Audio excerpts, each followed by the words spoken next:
Hello students, I welcome all of you on my YouTube channel Education Highway.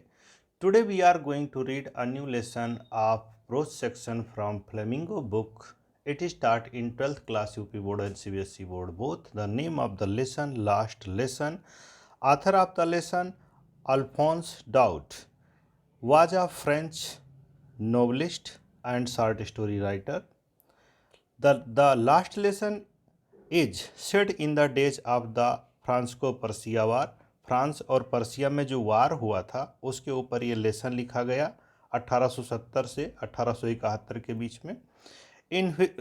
ये वार हुआ था इन विच France was defeated, जिसमें France की पराजय हुई थी और पर्सिया ने उसको हरा दिया था पर्सिया के द्वारा।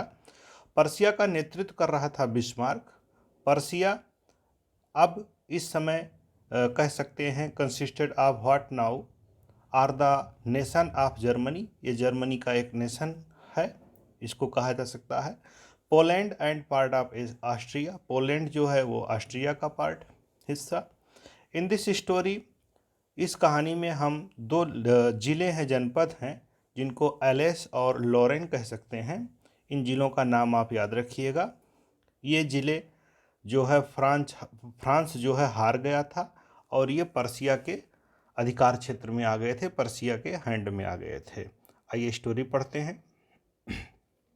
स्टोरी जो नरेटर है वो स्वयं लेखक है, इस कहानी का लेखक है, और वो अपने बचपन के दिनों को बताता है कि जब फ्रांस के दो ज़िले युद्ध में हार गए और वो जर्मनी पर उन पर जर्मनी का अधिकार हो गया, तो उस समय हारने के बाद जो जनपद के स्कूल थे उन पर क्या प्रभाव पड़ा और पढ़ाई लिखाई कैसे डिस्टर्ब हो गई, उसी को लेकर के लेसन उसने लिखा है। I started for school very let that morning. लेखक कहता है कि उस सुबह मैंने स्कूल को जाना बहुत देर में शुरू किया। And was in great dread of scolding, और बहुत ज़्यादा मुझे भय था। किस बात का भय था? Specially because M Hamel had said, क्योंकि विशेषता मुझे किस बात का भय था कि यम हेमल जो मेरे कक्षा टीचर थे, जो मुझे पढ़ाते थे, उन्होंने कह रखा था कि he would question us on participles. वो पार्टिसिपल्स पे क्वेश्चन पूछेंगे। पार्टिसिपल ग्रामर का एक पार्ट है जिसमें प्रेजेंट पार्टिसिपल, पास्ट पार्टिसिपल और परफेक्ट पार्टिसिपल होता है। ये आप ग्रामर में सिंथेसिस चैप्टर में पढ़ते हैं। And I did not know the first word about them. लेखक कहता है कि मैं पार्टिसिपल का एक अक्षर भी नहीं जानता था।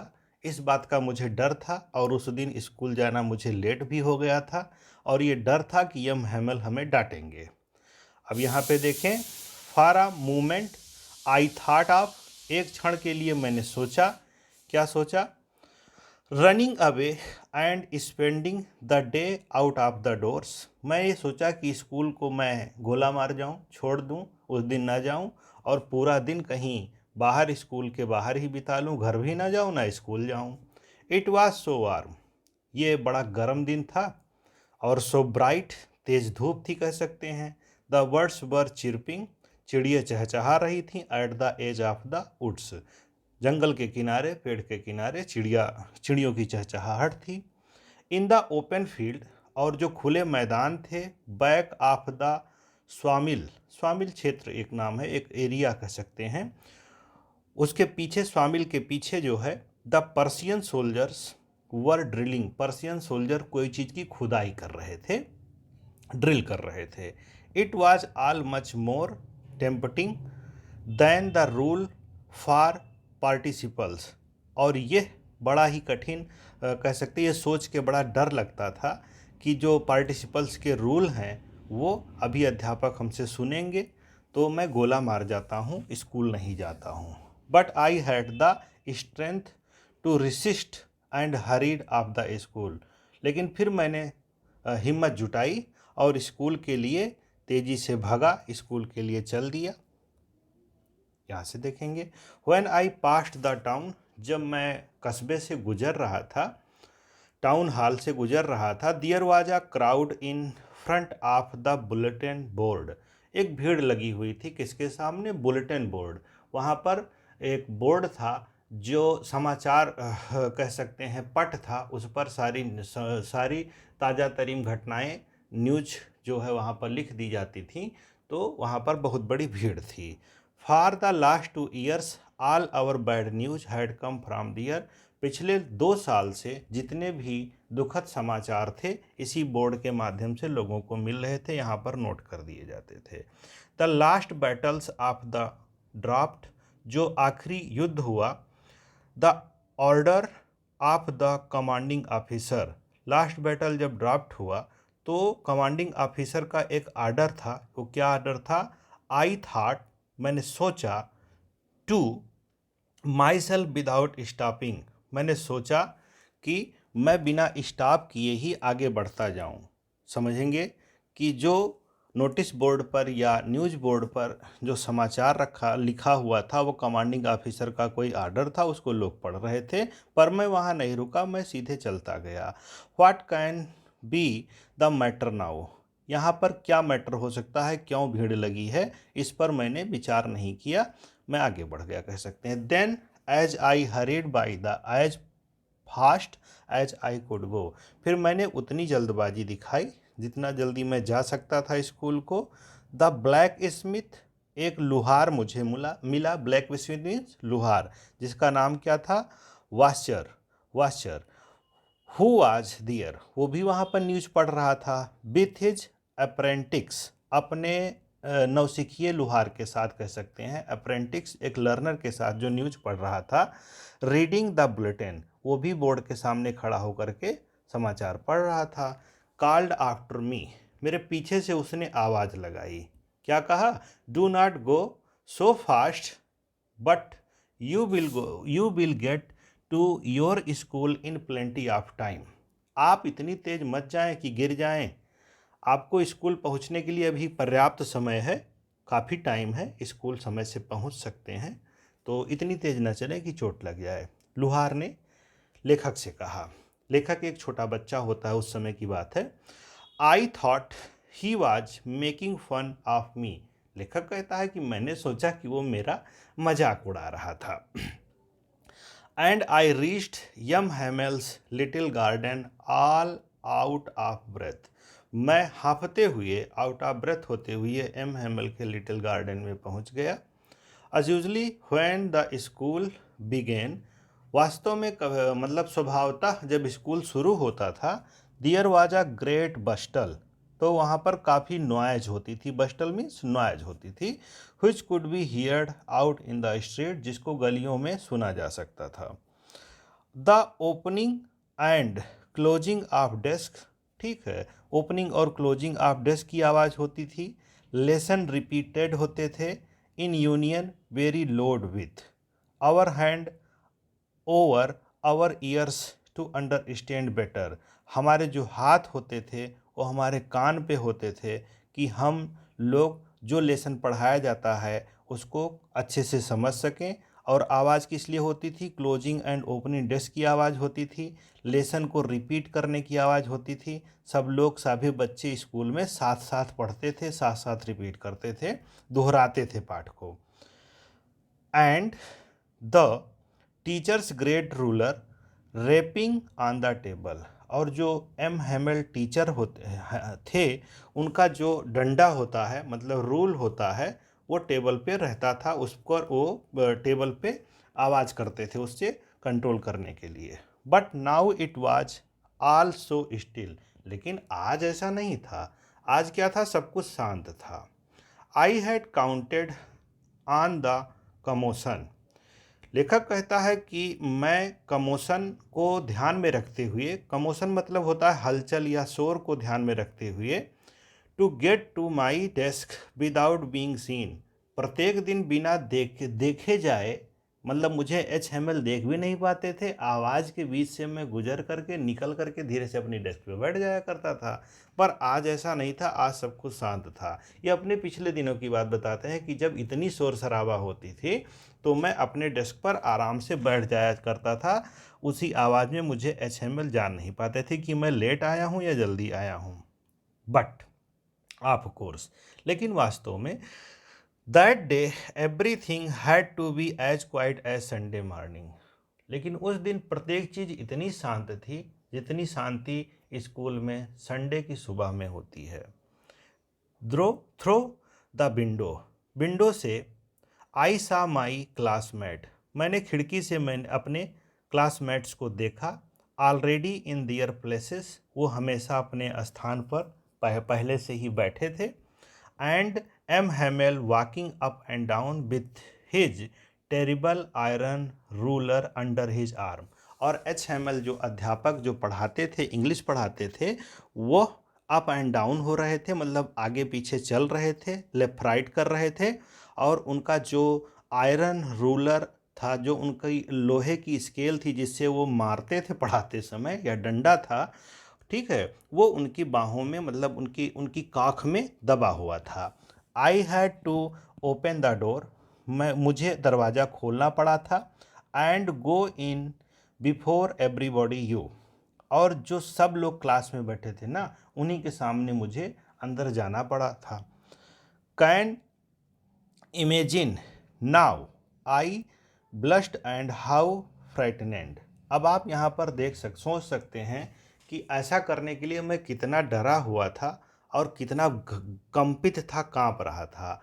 I was but nothing happened, लेकिन मैंने ऐसा कुछ नहीं किया उस समय। क्या हुआ? एम हेमेल सामी, एम हेमेल मुझे देख लिए। एंड सेड वेरी काइंडली, बड़े आराम से बोले, go to your place quickly, बेटे आप अपने प्लेस पर क्विकली तेजी से जाओ और बैठ जाओ, शांतिपूर्वक जाओ, अपने सीट पर बैठ जाओ। लिटिल फ्रेंच, उसका क्या नाम है जो नरेटर है? लिटिल फ्रेंच, फ्रेंच के नाम से मुझे संबोधित किया, ठीक है। यहाँ पे दो अर्थ निकलता है कि स्टोरी जो नरेटर है वो लिटिल फ्रेंच है, पर लिखा इसको लेखक ने है, ठीक है। तो लिटिल फ्रेंच वास्तव में नरेटर है स्टोरी का। We were beginning without you, हम लोगों ने क्लास बिना तुम्हारे ही शुरू कर दी थी, एच हेमल ने ऐसा कहा। आई jumped over the bench and sat down at my desk, मैं जंप लगा करके पहुंच गया, डेस्क पे बैठ गया, बेंच पे बैठ गया, ठीक है, अपनी डेस्क पे मैं बैठ गया। नॉट टिल देन, और तब क्या हुआ? When I had got a little over my fright did I see that our teacher had on his beautiful green coat, his frilled shirt and little black steel। लेखक कहता है, little French कहता है कि जब मैं वहाँ पर बैठ गया, थोड़ी देर बाद क्या हुआ? I had got a little over my fright, मेरा भय थोड़ी देर के लिए, थोड़ी देर बाद मतलब मेरा भय जो है वो गॉट आउट हो गया, ख़त्म हो गया, गायब हो गया, मेरा भय वह ख़त्म हो गया, डर जो था ख़त्म हो गया।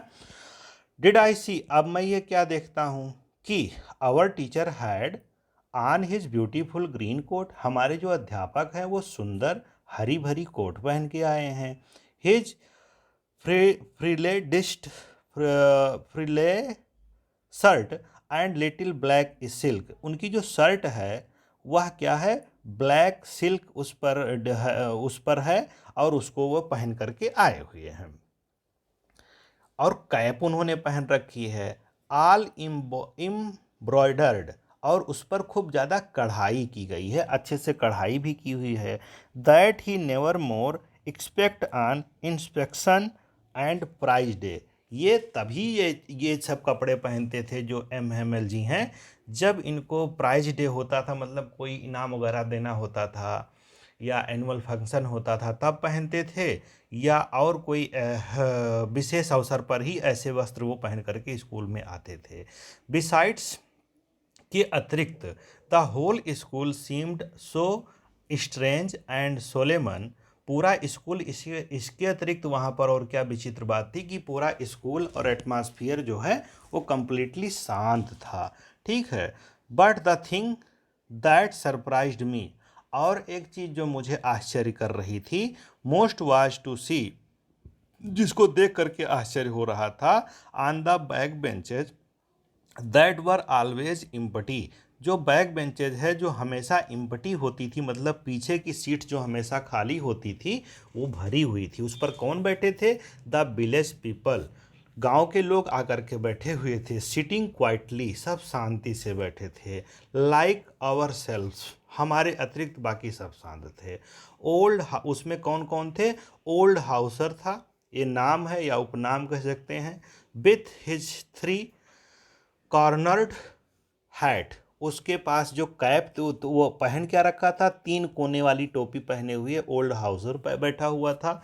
The farmer, the farmer, farmer किसान कह सकते हैं, mayor, and the farmer postmaster, farmer और पोस्टमास्टर बैठे थे। सेवरल अदर्स बिसाइड्स, और उसके बगल में बहुत सारे लोग और भी बैक बेंचेस पे बैठे थे। एवरीबडी लुक्ड सैड, सब लोग दुखी दिखाई दे रहे थे। हैड हाउसर हैड बाट एंड ओल्ड प्राइमर, और सबके हाथ में हैड हाउसर, हाउसर जो वहाँ पर बैठा था उसके हाथ में ओल्ड प्राइमर था। ओल्ड प्राइमर कह सकते हैं प्राइमरी में चलने वाली, छोटे क्लास में चलने वाली एक किताब हो सकती है, ठीक है। And thumbed at the edges, वहाँ पर किनारे पर थम्ड किए हुए थे, टेके हुए थे कह सकते हैं। And he held it open on his knee, उसको उसने खोल रखा था अपने घुटनों पर। With his great spectacles lying across the page, और अपने चश्मे से पूरे पेज को ध्यान से देख रहा था, pages. While I was wondering about it, मुझे इस पर जब आश्चर्य हो रहा था, फ्रेंच कहता, लिटिल फ्रेंच कहता है, it all, M Hamel mounted his chair, M Hamel ने अपनी कुर्सी पर क्या किया? माउंटेड किया, अपने आप को विराजमान किया, ठीक है। And in the same grave, और उसी गंभीरता के साथ, the gentle tone which he had use to me, वह मधुर आवाज़ जो वो हमारे लिए प्रयोग करते थे, बोलते थे, सेड, उन्होंने कहा, माई चिल्ड्रेन, मेरे बच्चे, this is the last lesson, यह आज आखिरी पाठ है जो मैं आपको पढ़ाने जा रहा हूँ। अब समझ में आया कि प्रोज के पहले पाठ का नाम लास्ट पार्ट क्यों रखा गया है, फर्स्ट लेसन का नाम लास्ट लेसन क्यों है। HML का उस दिन स्कूल में यह लेसन पढ़ाने का आखिरी लेसन था, उसके बाद उनको नहीं पढ़ाना था। आई शैल गिव यू, ये लास्ट लेसन है जो मैं तुम्हें देने जा रहा हूँ। The order has come from Berlin, Berlin से आदेश आया है, टू टीच यू और to teach only German in the school of Alsace and Lorraine. Alsace और लॉरेंस जो डिस्ट्रिक्ट हैं, जो जनपद हैं, उनके स्कूलों में अब केवल जर्मनी पढ़ाई जाएगी, फ्रेंच नहीं पढ़ाई जाएगी। तो ये आज मेरा लास्ट लेसन है। क्यों? क्योंकि ये दोनों ज़िले बर्लिन, जर्मनी ने जीत लिए हैं, जर्मनी के अधिकार में आ गए हैं। आगे देखते हैं। The new master comes tomorrow, Germany पढ़ाने के लिए नया अध्यापक कल आ जाएगा। This is your last French lesson, आज ये तुम्हारा आखिरी फ्रेंच लेसन है, इसके बाद मैं नहीं पढ़ाऊँगा। I want you to be very attentive, मैं चाहता हूँ कि आज तुम खूब ध्यान दे करके पढ़ो। What a thunder clap, these words were to me, और ये सुनते ही मेरे लिए जैसे कोई गर्जना हुई हो, मेरे लिए जैसे कोई बादल गरजा हो, मुझे इतना उस शब्द ने मेरे ऊपर असर किया, इन शब्दों ने। ओह द रैट्स, मैं बेचारा, that was what they had put up at the town hall, अच्छा ये समाचार टाउन हॉल में जो नोटिस बोर्ड है, जो क्या कह सकते हैं न्यूज़ बोर्ड है, उस पर यही समाचार लोग पढ़ रहे थे। अब मुझे समझ में आया कि वहाँ पर नोटिस बोर्ड के सामने टाउन हॉल पे क्यों भीड़ लगी हुई थी। माई लास्ट फ्रेंच लेसन, मेरा आखिरी French lesson. Why I hardly knew how to write, मैं मुश्किल से ही जानता था कि कैसे लिखा जाता है। I should never learn any more, मैंने कभी ध्यान से नहीं पढ़ा। I should never learn any more. I must stop there then, मैं प्रायः इसको रुक जाया करता था, या I must stop there then, तब मुझे अवश्य ही रुक जाना चाहिए था। ओ हाउ सॉरी, मैं तो बड़ा चिंतित हूँ, अरे ऐसे कह सकते हैं, how sorry. I was for not learning my lesson for seeking birds eggs or going sliding on the Saar, लेखक कहता है या लिटिल फ्रेंच कहता है कि मैं लेसन को ध्यान से नहीं पढ़ता था। जब लेसन पढ़ाया जाता था तो मेरी निगाहें कहाँ होती थी, बर्ड्स पर, एक्स पर, और गोइंग, स्लीडिंग ऑन द सार, सार कोई नदी या तालाब ऐसा नाम कह सकते हैं।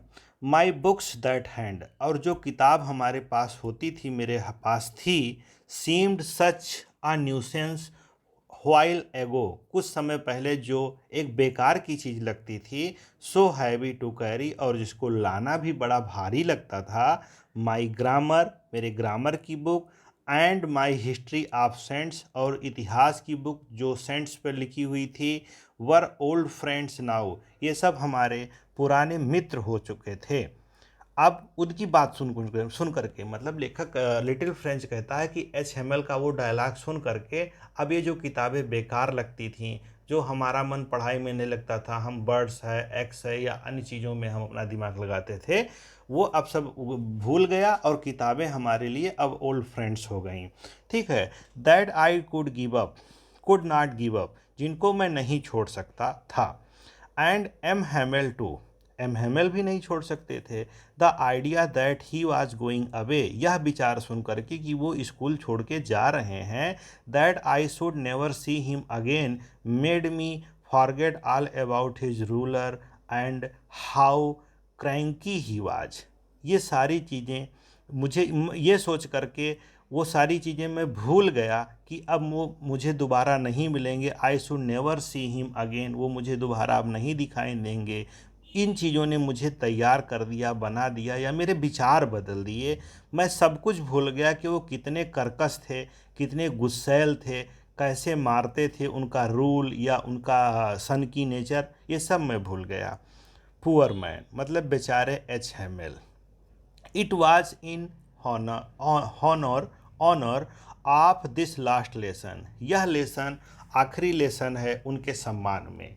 That he had put on his fine Sunday, जो आज वो इस फाइन संडे क्लॉथ्स में पढ़ाने जा रहे हैं, जो संडे क्लॉथ्स में पढ़ाते थे वो पढ़ाने जा रहे हैं। And now I understood why the old man of the village were sitting there, और अब मुझे समझ में आया कि गांव के ये सभी लोग, वृद्ध लोग यहाँ पर क्यों आए हैं, क्यों बैठे हुए हैं। There there in the back of the room, उस क्लासरूम में पीछे क्यों बैठे हुए हैं। It was because they were sorry, ये इसलिए है क्योंकि वो सब भी दुखी हैं, बहुत दुखी हैं, सॉरी टू लिखा हुआ है। That they had not going to school more, क्योंकि अब वो सब स्कूल नहीं आने वाले हैं, नहीं आने जा रहे हैं। It was their way of thinking, ये उनके सोचने का एक तरीका है। और master of his 40 years of faithful service, हमारे इस अध्यापक ने, हमारे इस गुरु ने इस स्कूल में 40 साल सर्विस दिया, अपने जीवन के 40 साल दे दिए, लेकिन अब वो नहीं आने वाला है। इसलिए उसको सम्मान देने के लिए एक गांव के लोग वहाँ पर आकर के बैठे हुए हैं, शांति से बैठे हुए हैं। No more while I was thinking all of this, जब मैं इन सभी चीज़ों को सोच रहा था, I heard my name called, मैंने सुना कि मुझे किसी ने बुलाया। It was my turn to recite, अब मेरा नंबर आ गया था कि मैं क्लास में कुछ सुनाऊं, जो उन्होंने पार्टिसिपल पे क्वेश्चन किए थे। What would I not have given to be, मुझे क्या दिया गया था, एबल टू से, कहने के लिए, मैं कहने में क्या मुझे क्या दिया गया था, मतलब कह सकते हैं कहने के योग्य होना। Able to say that dreadful rule for the participle although, मुझे भयभीतपूर्ण होकर के पार्टिसिपल के रूल सुनाने थे, वो सारे रूल सुनाने थे। दो वेरी लॉर्ड एंड क्लियर, बहुत ही तेज और स्पष्ट आवाज़ में। एंड विदाउट वन मिस्टेक, और बिना किसी मिस्टेक के। But I got mixed up on the first words and stood there, लेकिन मैंने क्या किया, मैं तो पहले ही शब्द बोलते ही उसमें गड़बड़ कर दी और खड़ा हो गया, कह सकते हैं। Stood there holding on to my desk, अपने डेस्क को पकड़े हुए, माई हार्ट बीटिंग, मेरा हृदय तेज से धड़क रहा था, not daring to look up, और मैं गर्दन ऊपर उठा करके एच हैमल को देखने की हिम्मत नहीं जुटा पा रहा था। आई हियर्ड एम हैमल से टू मी, मैंने सुना कि एम हैमल ने हमसे क्या कहा। I would not scold you, M Hamel ने हमसे कहा कि मैं तुम्हें नहीं डांटूंगा। लिटिल फ्रेंच, तुम्हें डांट नहीं पड़ेगी।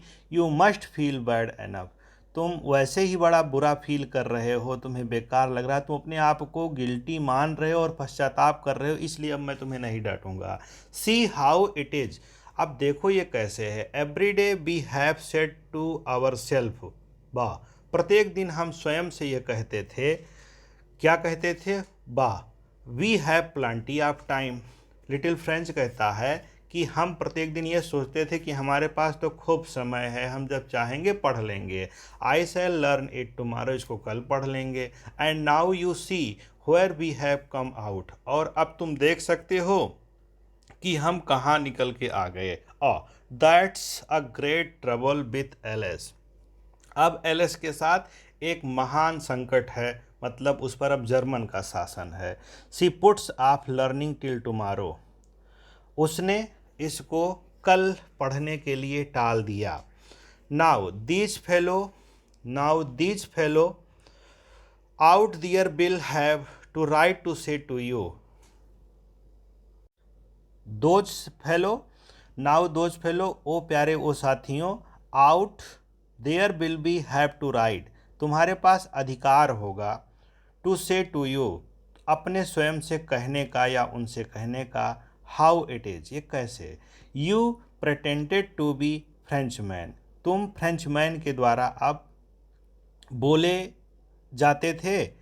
यू प्रेटेंडेड, तुम बोलते थे, भविष्यवाणी करते थे, कह सकते हैं, pretended to be Frenchmen, yet you can neither speak nor write your own language, लेकिन अब यहाँ पर जर्मनी पढ़ाई जाएगी, ना तो तुम अपनी लैंग्वेज बोल सकोगे और ना लिख सकोगे। But you are not the words poor little French, लेकिन तुम सबसे खराब नहीं हो बेचारे छोटे प्यारे लिटिल फ्रेंच।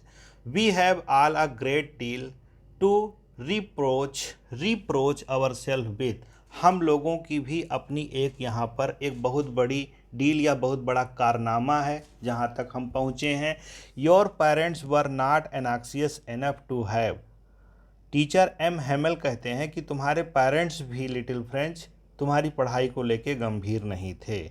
टू लर्न, हाँ, you learn, they preferred to, वो प्रेफर करते थे, to put you to work of a farm और अ मिल्स, तुमको किसी फार्म पे काम करना या किसी मिल्स में काम करना वो ज़्यादा प्रेफर करते थे।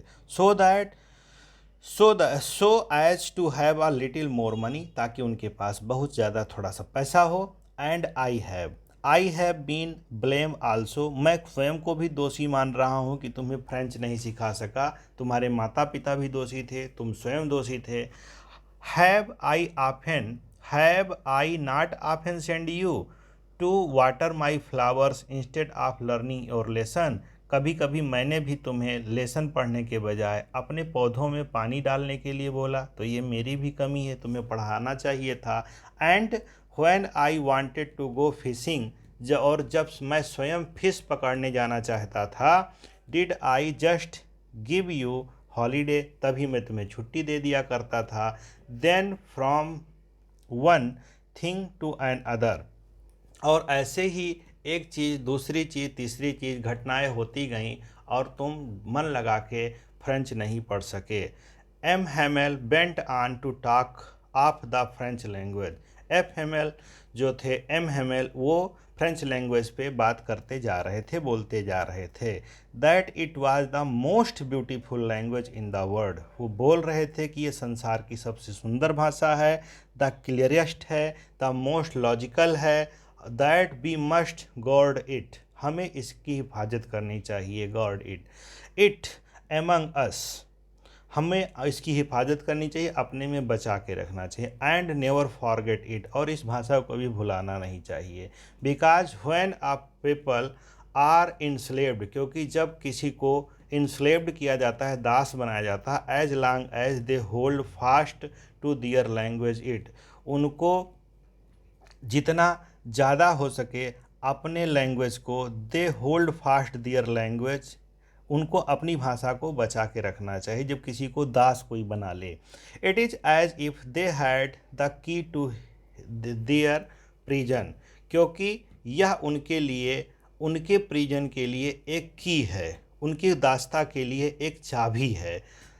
Then he opened a grammar, फिर उन्होंने ग्रामर की एक बुक निकाली। रीड अस आवर लेसन, और हमारे पाठ को पढ़ा। रीड अस, हमारे लिए, आवर लेसन, उन्होंने पढ़ा। I was amaze to see how will I understood it, हम ये देख करके आश्चर्य कर रहे हैं कि हम इसे कैसे समझते हैं।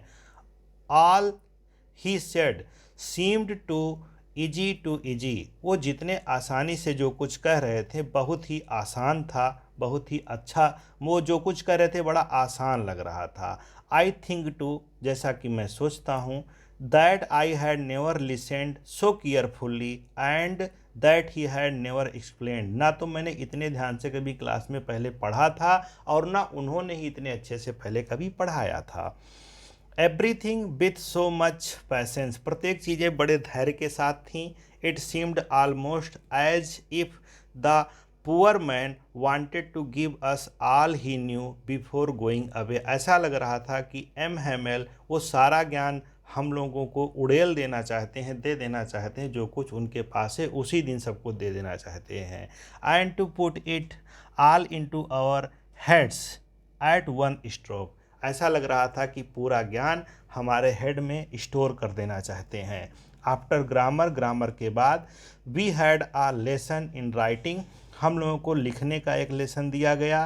दैट डे, उस दिन, M Hamel had new copies for us, M Hamel हमारे लिए नई कापियाँ लेके आए थे। Written in a beautiful round hand, उसमें बहुत ब्यूटीफुल राइटिंग से चारों तरफ लिखा हुआ था। French एलेस, they looked like little flags, वो ऐसा लग रहा था कि छोटे छोटे जैसे झंडे हों। Floating everywhere in the school room, कि स्कूल रूम में इधर उधर वो फहराए गए हों। Hung from the rod at the top of our desk, ऐसा लग रहा था कि हमारे डेस्क पर, टॉप पर छोटे छोटे झंडे चारों तरफ क्लासरूम में फहराए गए हों, क्योंकि वो कापियाँ थीं उस पर फ्रेंच एलेस सब पे कापियों पे लिखा हुआ था, जिसको एम हेमल उस दिन नई लेकर के आए थे। You ought to have seen how, तुम्हें अब यहाँ पर देखना चाहिए कैसे, एवरीवन सेट टू वर्क, कैसे प्रत्येक व्यक्ति काम करता है, and how quite it was, और ये कितना शांत था। दे ओनली साउंड, केवल वहाँ पर एक ही साउंड थी, क्या थी, was the scratching of the pens over the paper, पूरा क्लास शांत था, केवल पेपर पर पेन के चलने की आवाज़ आ रही थी। वन सम बेटल्स फ्लू इन, और तभी एक छोटा सा कीड़ा भी वहाँ पर आ गया। But nobody paid any attention to them not, और उस पर किसी ने ध्यान नहीं दिया। Not even the little ones, एक छोटा बच्चा भी क्लास का उस कीड़े पर ध्यान नहीं दिया। हु वर्कड राइट, वह काम कर रहा था सही से। On tracing their fish hook, वो फिश हुक बनाने का काम कर रहा था उस कॉपी पर। एज इफ, मानो, दैट वाज फ्रेंच, जैसे वो फ्रेंच सीख रहा हो। To on the roof the pigeons cooed very low, roof पर पिजन के कूकने की आवाज़ भी बड़े धीरे से आई। And I thought myself to myself, और मैंने तभी स्वयं से सोचा, will they make them Singh in German, क्या कल से जो पढ़ाने आएंगे इन कबूतरों को भी जर्मन पढ़ाएंगे, उसी में बोलेंगे।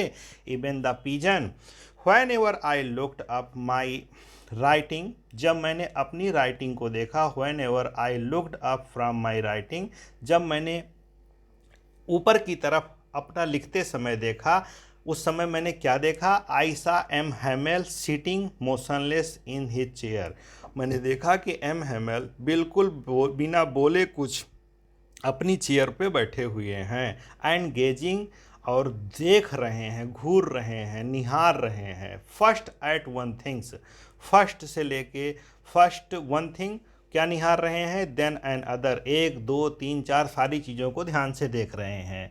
If he wanted to fix his mind just how everything looked in that little classroom, वो सारी चीज़ें अपने दिमाग में भर लेना चाहते हैं जो वहाँ पर उस समय क्लासरूम में रखी हुई थी।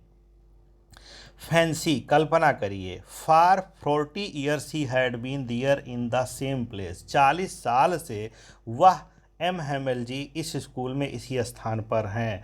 विथ हिज गार्डन, अपने गार्डन के साथ, जो गार्डन बाहर विंडो के बाहर क्लास के बाहर लगे थी, outside the window, and his class in front of him, और उनका क्लास आज उनके सामने, जस्ट लाइक दैट, उसी तरह से। Only the desk and benches had been worn smooth, केवल डेस्क और बेंचेज में 40 साल में स्मूथनेस आ गई है। क्यों? क्योंकि उस पर लोग पढ़ते हैं। Walnut trees in the garden over taller, और वालनट ट्रीज जो है वो गार्डन में थोड़ा बड़ा हो गया है। एंड द होविंग that he had planted himself twined about the windows, और वहाँ पर एक पेड़ जो उन्होंने स्वयं लगाया था वो भी विंडो पर लुढ़का हुआ है, ट्विंड है, to the roof. How it must have broken his heart, अब उनका दिल कितना दुखी है, कितना परेशान है, टू लीव इट ऑल, ये सब छोड़ते समय। पुअर मैन, बेचारे M Hamel, to hear his sister moving about in the room, उन्होंने सुना कि उनकी सिस्टर जो है उस कमरे में आई है, ठीक है, मूविंग अबाउट द रूम, और क्या कर रही है, पैकिंग दियर ट्रंक्स, उनके सामान को पैक कर रही है, अब उन्हें जाना है। For they must leave the country next day, अगले दिन उन्हें ये देश छोड़ के जाना है। But he had the courage to hear every lesson to very fast, लेकिन तब भी वो हिम्मत दिखाए हुए थे, पढ़ाने में इतना उनका मन लगता था कि उस दिन पूरा पाठ वो सुन लेना चाहते थे। आफ्टर द राइटिंग, लिखने के बाद, ही had a lesson in history, उन्होंने एक लेसन हिस्ट्री पर भी दिया।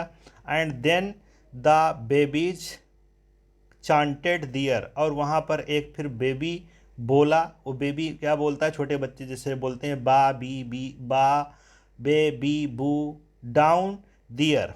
Eight the back of the room old Hauser had put on his spectacles, old Hauser जो वहाँ पर कमरे में था उसने अपने चश्मे रख दिए। Holding his primer in both hands, अपने दोनों हाथों में प्राइमरी स्तर पे चलने वाली किताबों को लिए हुए। स्पेल्ड द लेटर, लेटर्स को बोलना शुरू किया। With them you could see, अब आप देख सकते हैं कि ही टू वाज क्राइंग, वो चिल्ला रहा है था। His voice trembled with motion, उसकी आवाज़ जो है इमोशन के कारण, जो भावना थी, जो प्रेम था, उसके कारण उसकी आवाज़ लड़खड़ा रही थी, कांप रही थी। It was so funny to hear him, ये सुनना उसके लिए बड़ा कठिन था। That we all wanted to laugh and cry, हम सब वो सुन करके हंसने वाले थे, चिल्लाने वाले थे। आह हाउ, लेकिन हमने ऐसा मतलब किया नहीं। How well I remember it, ये सब जब पहले जब इस तरह से कोई बोलता था तो हम सब चिल्ला उठते थे, हंस देते थे, मुझे ये चीज़ याद है। दैट लास्ट लेसन, लेकिन ये आज क्या है, लास्ट लेसन है। All at once the church clock struck 12, church की घंटी में 12 बजे आवाज़ आई। देन द एंगल्स, एंगल्स मतलब चर्च का घंटा। एट द सेम मोमेंट, उसी समय मोमेंट में, the trumpets of Persian returning from drill, वहीं पर वो सुनाई दिया कि पर्सियंस जो हैं वो ड्रिल करने के बाद रिटर्न हो रहे हैं। साउंडेड अंडर आवर विंडो, हमारे विंडो के नीचे से आवाज़ आ रही थी। M Hemal stood up, M Hemal खड़े हुए। वेरी पेल मतलब बहुत ही घबराए हुए। इन हिज चेयर, अपने कुर्सी पे से खड़े हो गए। आई नेवर सा हिम लुक सो टाल, मैंने कभी भी उनको इतना लंबा नहीं देखा। माई फ्रेंड्स सेड ही, उन्होंने कहा मेरे मित्रों। बट समथिंग चॉक्ड हिम, लेकिन कुछ बोलने जा रहे थे, उसी समय उनको किसी चीज़ ने चौक कर दिया, मतलब उनका गला रुंध गया, वो बोल नहीं पाए। He could not go on, वो चल नहीं पाए, बोल नहीं पाए। Then he turn to the blackboard, फिर ब्लैक बोर्ड की तरफ घूमे। टुक अ पीस ऑफ चाक, एक चाक का टुकड़ा लिया। Bearing on with all his might, पूरी ताकत के साथ उसको लिया। और he wrote as large as he could, और वह बोर्ड पर जितना बड़ा लिख सकते थे उतना बड़ा उन्होंने क्या लिखा, वीवा ला फ्रांस, फ्रांस अमर रहे।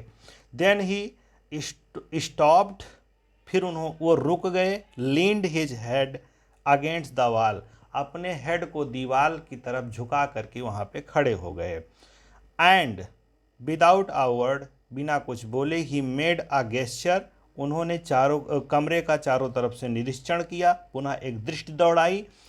To us with his hand, और अपने हाथों से इशारा करते हुए, स्कूल इज डिसमिस्ड, स्कूल ख़त्म होता है, यू मे गो, अब आप जा सकते हो। स्टूडेंट्स, ये रहा आपका फर्स्ट लेसन फ्लेमिंगो बुक का। आशा करता हूँ आपको एक एक लाइन समझ में आई होगी, अच्छे से पढ़ाने की कोशिश की गई है। आप इसको 2-3 बार ढंग से पढ़ेंगे, फिर ये लेसन आपको आसान लगने लगेगा। मैं एक चीज़ बता दूं, यहाँ पर एक मेरी सलाह है कि आप क्वेश्चन आंसर रटने की कोशिश ना करें, केवल टेक्स्ट को कई बार पढ़ लें, तो उस लेसन से जितने भी क्वेश्चन बनेंगे सब आप आराम से कर ले जाएंगे। आंसर लिखने के लिए केवल आपको राइटिंग स्किल आनी चाहिए, उसके लिए ज़रूरी है टेंस का ज्ञान। अगर आपके पास टेंस का ज्ञान है और आप लेसन के बारे में, कहानी को अच्छे से समझ गए हैं, जान गए हैं, तो आप कोई भी आंसर लिख सकते हैं। Thanks students.